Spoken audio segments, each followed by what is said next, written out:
So in this video today, we're going to go ahead and continue on with our music theory lesson. And now, just to review, in the previous video that we had talked about with music theory was how to read music. And so I'll go ahead and review that real quick. The last time that we talked about was the musical staff is what it looks like whenever it's blank. And then, of course, that doesn't mean anything until we put a clef sign there. So we talked about the treble clef, which is also known as the G clef. And then our lines, every good boy does fine, and then our spaces, F-A-C-E. So then what comes next after our clef sign? Well, the next thing is going to be our key signature sign. So when looking at a piece of music, you might notice certain symbols, and what they look like is either going to be a number sign or something that looks like a B right afterwards, a lowercase b. So you'll see something that looks kind of like this. So on our lines,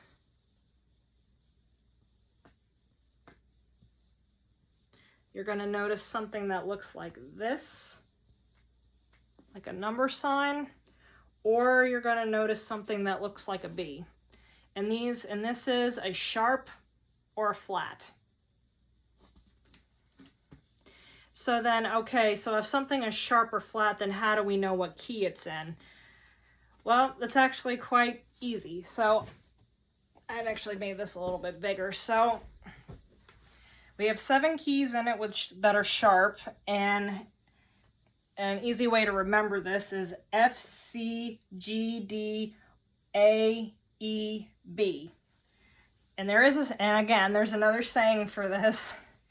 And that is, fat cows graze daily, always eating barley. And then, okay, so then to tell what key signature you're in, you take your sharp, and then you just go a half step above that. So above F is going to be G. So if you just have one sharp, you're going to be in the key of G. If you have 2 sharps with a C here, you're going to go up to your next half step, and that's going to be a D. So 2 sharps is the key of D major, G, A, D, you're in the key of E, A, you're in the key of B, E, you're in the key of F sharp, because don't forget you already have a sharp here, so you're in F sharp major, and then B, you're going to be in the key of C sharp. So yes, if there are multiple sharp signs that are already here, you don't, and of course, whenever you go to say, okay, that's a half step above that, that's C, if there's already a sharp sign there, you're going to say that's C sharp major. And so yes, that is how you tell what your key signature is whenever it is sharp. Now really quickly, I'm going to go ahead and redo this here with our flat signs.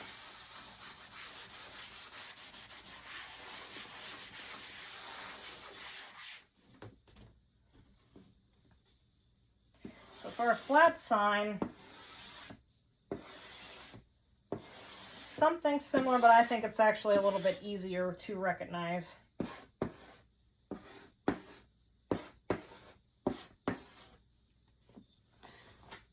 So for a flat sign, I'll use 4 right here.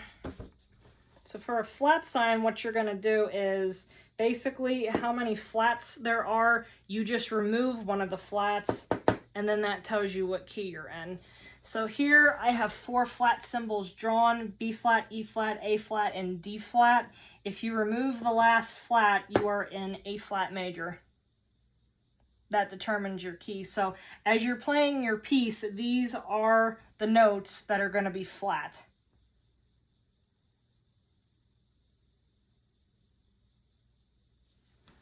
All right, and so an example of this, I'm going to bring this a little bit close to the camera here, is we have reflections from the Disney movie Mulan, and we're looking right here. Here it shows our treble clef sign, and then here it shows that we have 1 flat. Now 1 flat, obviously we don't have any flats in front of that, so what we're going to do is we're going to go down 1, 2, 3 steps, and it's in the key of F. So 1 flat is the key of F major.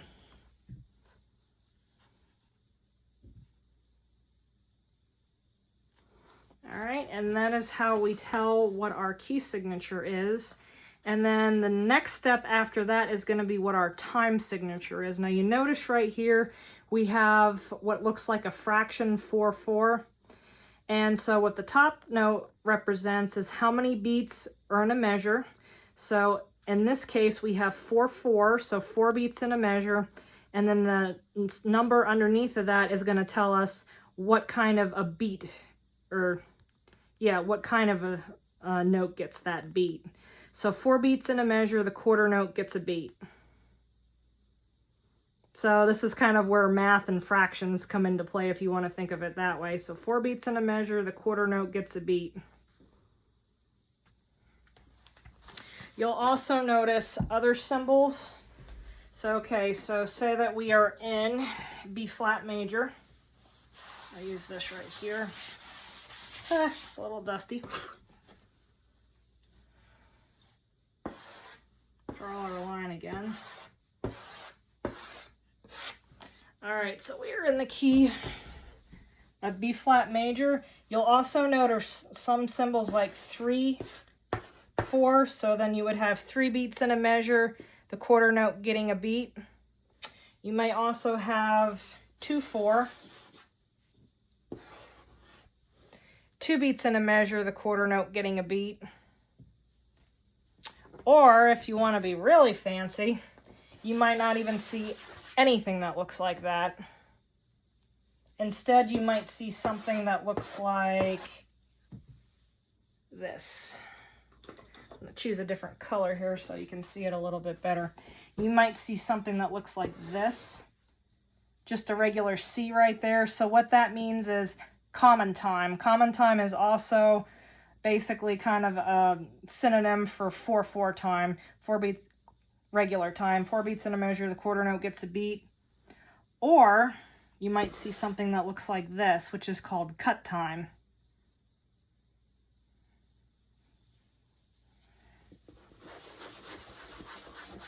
And there's different scenarios. You could even have something 6/8 time. 6 beats in a measure, the 8th note gets a beat.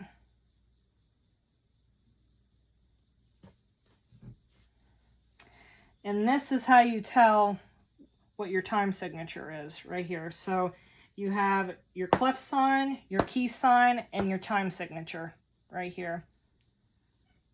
And then this kind of sets the framework for basically your rhythm, how that's going to go, what note gets the beat, and so on. And so yeah, that concludes our lesson for today. So we have our time signature, our key signature, our clef sign, our key signature, and our time signature.